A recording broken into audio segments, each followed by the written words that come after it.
गोविंदगिरी महाराज यांच्या पुढाकाराने या ठिकाणी हे वेद विद्यालय होतं आहे। खरं म्हणजे वेदशास्त्र आणि या सगळ्या ज्या काही त्याला महत्त्व आहे ते या मुलांना शिक्षण दिलं जाईल आणि एक मोठी वास्तू उभी राहते। खऱ्या अर्थाने आज जगाला याची गरज आहे आणि हे सर्व विरोधकांना देखील सद्बुद्धी या नवरात्रीच्या निमित्ताने मिळावी आणि या राज्यामध्ये आज आपण नवदुर्गा, अंबाबाई, भवानी ही आमच्या सगळ्या ज्या लाडक्या बहिणींना आम्ही जे काही निर्णय घेतलेले आहेत, योजना केलेल्या आहेत, अनेक योजना त्यामध्ये मी जात नाही, परंतु या लाडक्या भावांसाठी देखील आम्ही एक योजना केल्या आहेत। पण एवढंच मी सांगतो, सावत्र भावांना सद्बुद्धी मिळू दे आणि या योजनांमध्ये त्यांनी खोडा घालता कामा नये। त्यांनी खोडा घातला तरीसुद्धा ह्या योजना कायमस्वरूपी सुरू राहतील।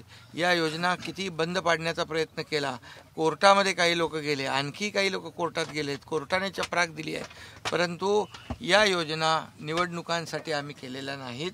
या योजना माझ्या लाडक्या बहिणींच्या, लाडक्या भावांच्या, लाडक्या शेतकऱ्यांच्या, लाडक्या ज्येष्ठांच्या, सगळ्यांच्या जीवनामध्ये आमूलाग्र बदल घडवण्यासाठी या केल्यात।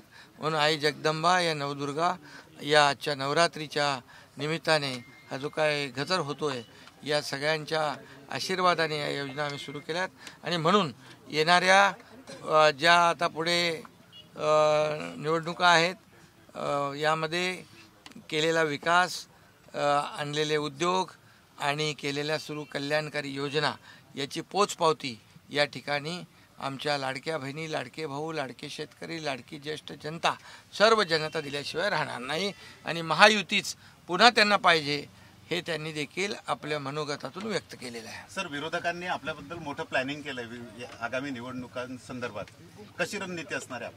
रणनीती मी 2 वर्षापूर्वी दाखवली होती, त्यामुळे त्यांचे सगळे प्लॅनिंग जे आहेत हे जनता जनार्दन हाणून पाडेल, त्यांना उत्तर जनता जनार्दन देईल, त्यामुळे मला त्यांना उत्तर देण्याची गरज नाही।